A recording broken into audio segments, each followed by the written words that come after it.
Dear students, तो आज के इस लेक्चर में हम लोग बहुत ही इम्पोर्टेंट टॉपिक के बारे में बात करेंगे और इस टॉपिक का नाम है यूनिट एंड डायमेंशन। ठीक है, हालांकि ये जो है ना क्लास 11 का टॉपिक है, आपको ये सब 11th में पढ़ना होता है, फिर भी ये ऐसा टॉपिक है ना जिसका पूरे फिजिक्स में यूज होता है, चाहे वो क्लास 11th हो, चाहे वो क्लास 12th हो, चाहे वो बोर्ड एग्जाम हो, चाहे वो कंपटीशन एग्जाम हो।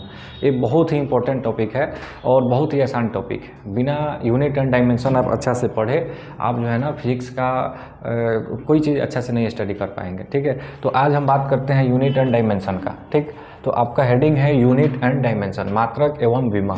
तो सबसे पहले देख लेते हैं भौतिक राशि। तो आपको फिजिक्स में जो है ना 7 भौतिक राशि, 7 आधारी भौतिक राशि है। भौतिक राशि जो है 2 तरह का होगा, एक होगा आधारी राशि और एक होता है व्युत्पन्न राशि। ठीक है, एक होता है फंडामेंटल क्वांटिटी और एक होता है डिराइव्ड क्वांटिटी। तो आधारी राशि का संख्या 7 होता है, फंडामेंटल क्वांटिटी का संख्या 7 होता है। ये आप क्लास 9th में पढ़े होइएगा। तो 7 आधारी राशि कौन कौन है देख लेते हैं। लंबाई, द्रव्यमान, समय, विद्युत धारा, तापमान, ज्योति तीव्रता, पदार्थ की मात्रा, length, mass, time, electric current, temperature, intensity of light, amount of substance. ये 7 आधारी राशि है। ये सबको याद होता है, अगर याद नहीं है तो याद कर लेना है, बहुत आसान है। जैसे यहाँ लंबाई है तो लंबाई का ऐसा ही मात्रक होता है मीटर, लंबाई का मात्रक होता है मीटर। द्रव्यमान का मात्रक है किलोग्राम, द्रव्यमान का मात्रक है किलोग्राम। समय का मात्रक है सेकेंड, विद्युत धारा का मात्रक है एम्पियर, तापमान का मात्रक है केल्विन, ज्योति तीव्रता का मात्रक है कैंडेला और अमाउंट ऑफ सब्सटेंस का मात्रक है मोल। ठीक, तो ये आपका हो गया मात्रक। 7 आधारी राशि है, ये 7 का मात्रक हो गया, ये बहुत ज़रूरी है। ठीक है, आगे हम बात करते हैं डायमेंशन का, विमा का। तो लंबाई का विमा हो गया L, द्रव्यमान का विमा हो गया M, मास का M, लेंथ का L और समय का T। विद्युत धारा कैसे मात्रक एम्पियर होता है, तो इसका डायमेंशनल फार्मूला A होगा, नहीं तो I होगा। I मतलब इलेक्ट्रिक करंट, विद्युत धारा, A मतलब एम्पियर, इसका ऐसा ही मात्रक। और यहाँ तापमान का क्या होता है केल्विन, तापमान का क्या होता है केल्विन। ठीक है, तो आपका जितना भी डायमेंशनल फार्मूला है, जितना भी विमीय सूत्र है, ये सब जो है ना इसी आधारी राशि के टर्म में मिलेगा आपको। मास, लेंथ, टाइम, करेंट और केल्विन। ठीक, अब बात करते हैं कुछ भौतिक राशि है, कुछ फिजिकल क्वांटिटीज है, उसका हम डायमेंशनल फार्मूला आपको सिखाते हैं। ध्यान से देखना है, बहुत आसान टॉपिक है और बहुत इंपॉर्टेंट टॉपिक है। जैसे यहाँ हम बात करेंगे विमीय सूत्र, डायमेंशनल फार्मूला। तो ये जो है ना लंबाई, तो लंबाई का डायमेंशनल फार्मूला होता है L। ठीक है, ये बहुत इंपॉर्टेंट है। जैसे आपका हो गया लंबाई, चौड़ाई, ऊंचाई, त्रिज्या, दूरी, विस्थापन, चाप की लंबाई, इस सब का डायमेंशनल फार्मूला L होता है, आपको याद कर लेना है।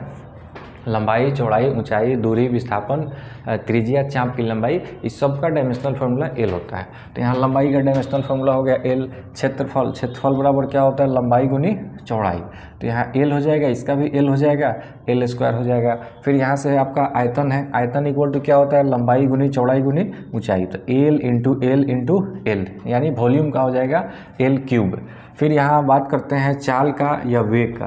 तो चाल इक्वल टू क्या होता है दूरी बट्टा समय, चाल इक्वल टू होता है दूरी बट्टा समय, और वेग इक्वल टू होता है विस्थापन बट्टा समय। तो वेग इक्वल टू होता है विस्थापन बट्टा समय।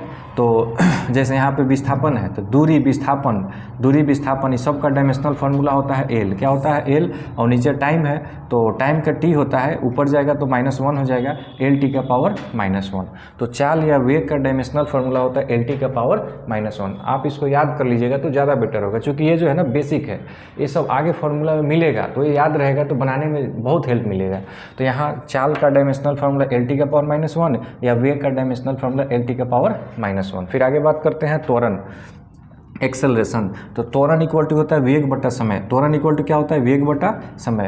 तो यहाँ वेग का डायमेंशनल फार्मूला हो जाएगा, वेग का डायमेंशनल फार्मूला है LT का पावर -1 और नीचे टाइम का T। अब यहाँ चूँकि +1 है तो ऊपर जाएगा तो -1 हो जाएगा, अब प्लस -1 है तो -1 और -1 -2 हो जाएगा, यानी LT का पावर -2। त्वरण का होता है LT का पावर -2, इसको याद कर लेना है। त्वरण का डायमेंशनल फार्मूला होता है LT का पावर -2। फिर उसके बाद आता है बल। तो बल इक्वल टू होता है mass into acceleration, mass into acceleration, द्रव्यमान गुना त्वरण। तो मास का होता है M, मास का होता है M। त्वरण का अभी प्राप्त किए हैं LT का पावर -2, तो यहाँ त्वरण का लिख देंगे LT का पावर -2। इस तरह से हो गया M LT का पावर -2। ये बल का डायमेंशनल फार्मूला हो गया, इसको रट जाना है। आगे बात करते हैं कार्य का। तो कार्य इक्वल टू क्या होता है बल गुना विस्थापन, बल गुना विस्थापन। तो यहाँ बल का हो जाएगा mlt का पावर -2 अभी बनाए हैं, और यहाँ विस्थापन का L होता है, बताया है दूरी विस्थापन सबका L होता है। तो यहाँ L का पावर 1 और L का पावर 1 और यहाँ m अकेला है तो m रह जाएगा, l का 1 कितना हो जाएगा 2 हो जाएगा, t का पावर -2। इस तरह से आपका वर्क का हो गया। क्लियर है। तो जितना कार्य का होता है ना उतना ही एनर्जी का होता है, उतना ही किसका होता है, ऊर्जा का।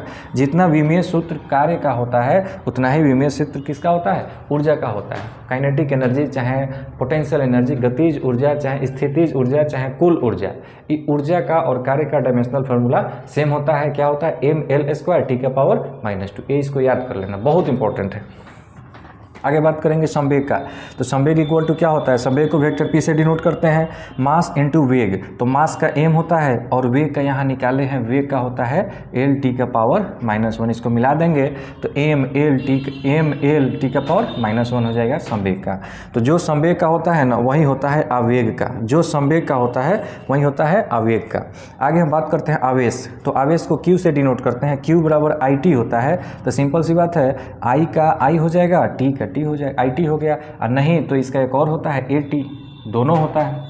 फिर बात करते हैं कोण का, एंगल का। तो एंगल इक्वल टू होता है चाप की लंबाई बटा त्रिज्या, आर्क बाई रेडियस। तो चाप की लंबाई का L होता है और त्रिज्या का भी L होता है। L से L कट गया, बचा कुछ नहीं, मतलब थीटा का एंगल का dimensional formula m0 l0 t0। ठीक है।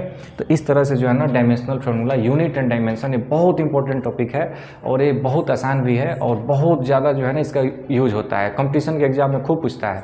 तो इस तरह से आप जो है ना इसको बार बार देखेंगे, वीडियो को समझ के देखेंगे तो निश्चित है कि आपको आसान लगेगा और समझ में आ जाएगा। इसका एक और वीडियो हम बनाते हैं जिसमें क्लास 12 के लिए डायमेंशनल फार्मूला का बात करेंगे।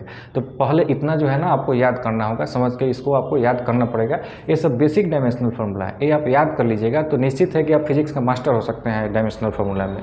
ठीक है, मिलते हैं अगले वीडियो में। अगर मेरा वीडियो जो है ना आपको मदद मिलता है इससे, अगर इसको फ़ायदा होता है ना तो अगला वीडियो अच्छा बनाए, इसके लिए आपको चैनल को सब्सक्राइब कर लेना होगा, लाइक कर देना होगा और जो आपको लगता है ना वो बात आप कमेंट में दीजिए ताकि हम उसमें कुछ इम्प्रूव कर सकें। Thank you.